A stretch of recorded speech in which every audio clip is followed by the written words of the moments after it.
નાનકડી મુદિતા માટે સોનાના સાંકડા મોસાળમાંથી આવ્યા હતા, પણ દાદીએ સુકન પૂરતા પહેરાવી કઢાવી નાખ્યા અને પોતાની બચતમાંથી ચાંદીની ઝાંઝરી લાવી પહેરાવી.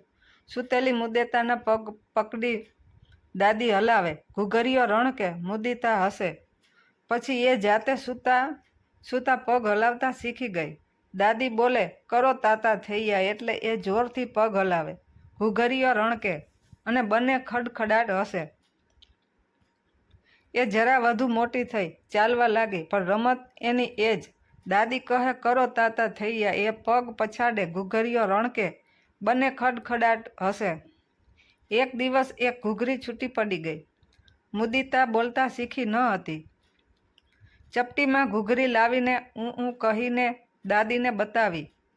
ઝાંઝરીમાં જોડી દેવા ઈશારો કર્યો. દાદીથી એમ તો થાય ને નહોતું, એટલે રડી પણ ખરી, પણ દાદીએ બીજી વાતોથી ફોસલાવી લીધી. મોટી થતી જતી મુદિતાને નાચવું બહુ ગમતું. સારા પ્રસંગે રાસ લેતી, સ્ત્રીઓ વચ્ચે એ પરાણે ઘૂસતી, બીજાને જોઈને તાલ મેળવતી. એ વધુ મોટી થઈ. શાળામાં યોજાતા સાંસ્કૃતિક કાર્યક્રમોમાં એ ભાગ લેતી અને બીજી છોકરીઓ કરતાં વધુ સુંદર અંગમરોડ માટે પ્રશંસા મેળવતી. શાળા તરફથી વડીલોને સલાહ અપાઈ કે મુદિતામાં નૃત્યના કુદરતી લક્ષણો છે, એને વધુ તાલીમ અપાવો. એ નૃત્ય વર્ગમાં દાખલ થઈ. નૃત્ય શીખતા શીખતા એ 12મું ધોરણ પસાર કરી ગઈ. મુદિતા અને ઘરના વડીલોની ઈચ્છા હતી કે મોટા શહેરની નૃત્ય શીખવતી કોઈ સંસ્થામાં પ્રવેશ લેવો, પણ એક દાદી જ કચવાતા હતા. મોટા દૂરના શહેરમાં મુદિતાને એકલી જવા દેવી કે નહીં, તે બાબતે ઘરમાં થોડા દિવસ અવઢવ ચાલી.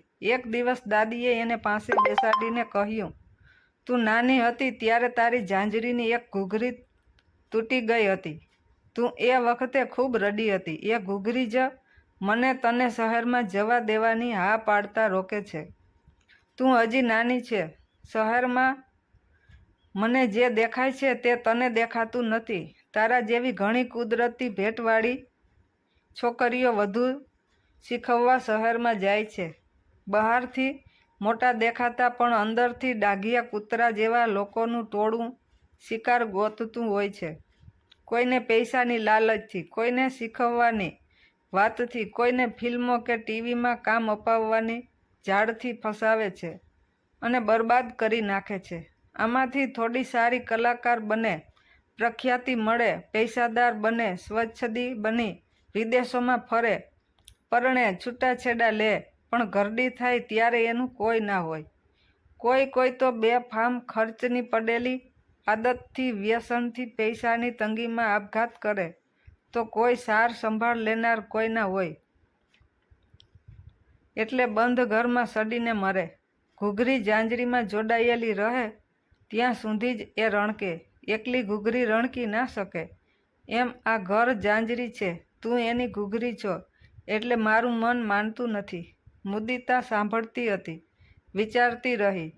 અચાનક એણે માથું દાદીના ખોળામાં મૂક્યું. બોલી, બા, તમારી આ ઘૂઘરી ઝાંઝરીમાંથી છૂટી નહીં પડે. હું ત્યાં સાવચેત રહીશ. મારે સરસ્વતીની સાધના કરવી છે, લક્ષ્મીની નહીં. હું કલા માટે નૃત્ય કરીશ, પૈસા માટે નાચ નહીં કરું. મને જવા દો. દાદીએ એના માથા પર હાથ મૂક્યો. એ હાથ નિસ્બંધ આશીર્વાદથી લથપથ હતો. શાસ્ત્રીય નૃત્યમાં પારંગત થયેલી મુદિતાના સન્માનમાં એક જાણીતી સંસ્થાએ કાર્યક્રમ યોજ્યો હતો. એનું નામ મુદિતાના સૂચવ્યા પ્રમાણે ઘૂઘરી રાખવામાં આવ્યું. અતિ વૃદ્ધ દાદીને આગલી હરોળ પર બેસાડવામાં આવ્યા હતા. નૃત્ય પ્રસ્તુતિ પછી મુદિતાએ ટૂંકા વક્તવ્યમાં ભાર આપીને કહ્યું કે જગતમાં સૌથી મીઠો શબ્દ બા છે અને સૌથી મીઠો રણકાર ઝાંઝરીમાં જડાયેલ ઘૂઘરીનો હોય છે.